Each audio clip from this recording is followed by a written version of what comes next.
हाँ, वो लोग जिनका नाम मैं जानता हूँ, जिनका नाम नहीं जानता हूँ। आप ही के गांव का बेटा हूँ। कम परिचय हो पाता है, समय कम मिल पाता है, लंबी दौड़ी है। रोजगार के सिलसिले में कभी बाहर, कभी कुछ मसले मसाइल इधर उधर चलते रहते हैं। बड़ी जिम्मेदारियां हैं, लेकिन ये कहना पड़ेगा, मैं कोई बहुत लंबा चौड़ा भाषण नहीं दूंगा, क्योंकि आपके बीच में बहुत से वक्ता आए होंगे जिन्होंने बाबा साहब की जीवनी से लेकर उनकी बातें आपकी बात रखे होंगे। उसमें दो शब्द मैं भी बोलने का मुझे शुभ अवसर मिला। मैं शुक्रगुजार हूं अपने इन नौजवान भाइयों के जिन्होंने ये प्रोग्राम रखा, और बड़े हर्ष की बात है कि आप ये प्रोग्राम पूरे हिंदुस्तान में नहीं, अब की बार मैं एक न्यूज पढ़ रहा था तो मुझे लगता है कि पूरी दुनिया में अब एक दो मुल्क ही बचे हैं जो बाबा साहब का प्रोग्राम नहीं मनाते। लेकिन बड़ा अफसोस है, भारत की राजनीतिक व्यवस्था ऐसी है जहां पे हमारे महामानव या महापुरुषों को बहुत दिन तक दबाया गया, लेकिन जो सूरज है उसको बुझाना या उसको दबा देना इतना आसान नहीं था। वक्त लगा। हमारे बीच में ही वो इंसान जो अब धीरे धीरे पूरी दुनिया में भगवान का रूप ले चुका है। आज से इसी भारत की भूमि पर 135 वर्ष पूर्व जब बाबा साहब का जन्म हुआ, तो वो आज का ही मतलब ये 14 अप्रैल इसी महीने में, जो तो जयंती अब इतनी ज्यादा हो गई कि लोगों ने प्रोग्राम आगे पीछे करना शुरू किया।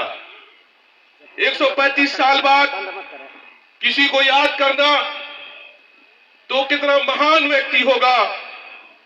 कभी एक बार मैं थाईलैंड की यूनिवर्सिटी अल फतून यूनिवर्सिटी में एक प्रोग्राम में गया था। वहां अमेरिका के एक लोग लेक्चरर थे, उन्होंने कहा था, मैं पूछा कि आप कहां से आए हैं। अमेरिकन थे, उन्होंने मैं कहा कोलंबिया से आया हूं। तो मैंने पूछा कि कोलंबिया की कोई खास बात बताइए। कहा कि आपके इंडिया के एक बाबा भीमराव अंबेडकर हैं जिनके नाम पे कोलंबिया की यूनिवर्सिटी में गेट बना हुआ है। तो बड़ा फख्र महसूस होता है। बाबा साहब एक जात के, एक धर्म के, एक समुदाय के नेता नहीं थे। इन्होंने आज भारत की राजनीतिक व्यवस्था जिस कगार पर खड़ी है, मेरे बीच के नौजवान जो पढ़े लिखे हैं, जो पढ़े लिखे नहीं हैं, अब राजनीति को अच्छी तरीके से समझते हैं कि उन्होंने 75 वर्ष पहले जो सोचा था आज वो पूरी तरीके से चितार हो रहा है।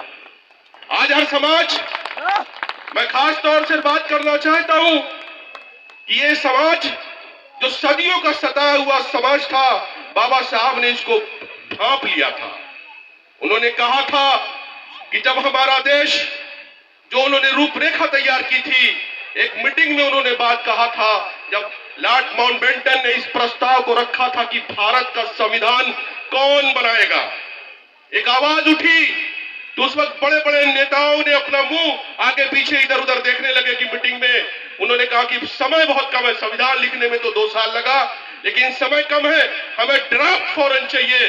तो उस वक्त बड़े बड़े नेताओं में, जिसमें डॉक्टर राजेंद्र प्रसाद, पंडित जवाहरलाल नेहरू, डॉक्टर समंत, महात्मा गांधी, सरदार भाई वल्लभ पटेल ने कहा कि हमारे बीच में भीमराव अंबेडकर है, उन्हें फौरन सूचित किया जाए। और मैं कहता हूं 11 दिन में हमारे आने वाले संविधान का ड्राफ्ट तैयार करके लॉर्ड माउंटबेटन को दिया था। इसीलिए हमने कहा कि हमारे देश की रूपरेखा तैयार करने में बाबा साहब का ऐसा भूमिका थी कि आज 75 साल बाद जब मुसलमानों पे आंच आना शुरू हुई, जब यह सरकार ने दबाव बनाना शुरू किया, तो मैं बता रहा हूं कि 2024 का चुनाव हमारी तमाम पार्टियों ने उसी संविधान की किताब के नाम पे लड़ा था।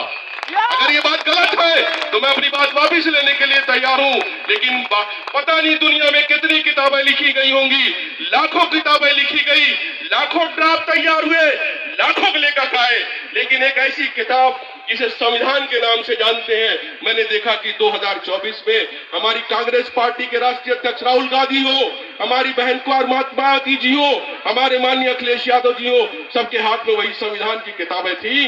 तो इसका मतलब इस देश को चलाने के लिए जिस किताब को लिखा गया, जिसके लेखक का नाम बाबा भीमराव अंबेडकर था और है, और ये ता क़यामत तक जिंदा रहेगा। आएगा।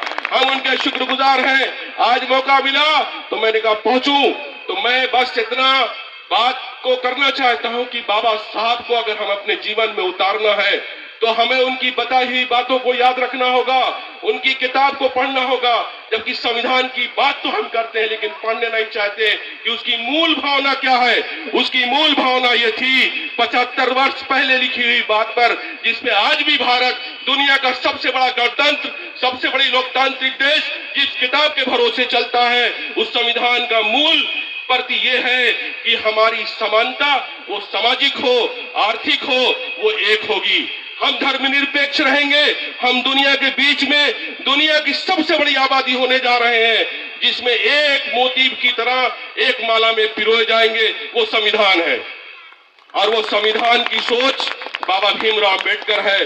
अगर तमाम धर्म के लोग, तमाम जात के लोग बाबा भीमराव अम्बेडकर जी को जैसे जीवनीय हम बताते हैं, उसी तरीके से हमें उनकी मूल भावनाओं को समझना होगा कि 135 साल पहले वो कितना महान विचारक होगा, कितने बड़े वो फिलासफर थे। तो उन्होंने भगवान के रूप में आज हमारे बीच में स्थापित हुए, जो ये जानते थे कि आज 100 साल बाद भारत कहां खड़ा होगा, भारत को कैसे संभाला जा सकता है, भारत को एक माला में कैसे रखा जा सकता है, भारत को विश्व की शक्ति कैसे बनाया जा सकता है। तो उस सोच को अगर हमारे अंदर, अपने अंदर अगर हम उतार ले, तो उसकी सिर्फ एक कड़ी में, एक लाइन में बात आएगी कि हमें समानता का अधिकार, हमें अपने धार्मिक मसलों का अधिकार, हमें अपना आर्थिक अधिकार, हमारी सरकारी नौकरियों में हमें अधिकार, फिर उसको सामाजिक में आर्थिक हमारा अधिकार, पॉलिटिकल हमारा पावर हमारे बीच में कैसे आएगा, ये बाबा साहब को पढ़ना होगा, ये संविधान को समझना होगा। और इस लड़ाई को समझने के लिए हमें उनकी चीजों को अपने अंदर उतारना होगा। हमको जाति, धर्म, बिरादरी, सब चीजों से उठकर बाबा साहब की चीजों को अपने अंदर उतारकर इस देश को मजबूत बनाने की सोच को सोचना होगा। तो मैं बहुत लंबा वक्त नहीं लूंगा, लेकिन एक रिक्वेस्ट जरूर करूंगा कि मेरी आवाज जिस धर्म, जाति, बिरादरी तक पहुंचे, वो ये जाने कि बाबा साहब किसी एक के नेता नहीं थे, ये पूरे देश के नहीं, पूरी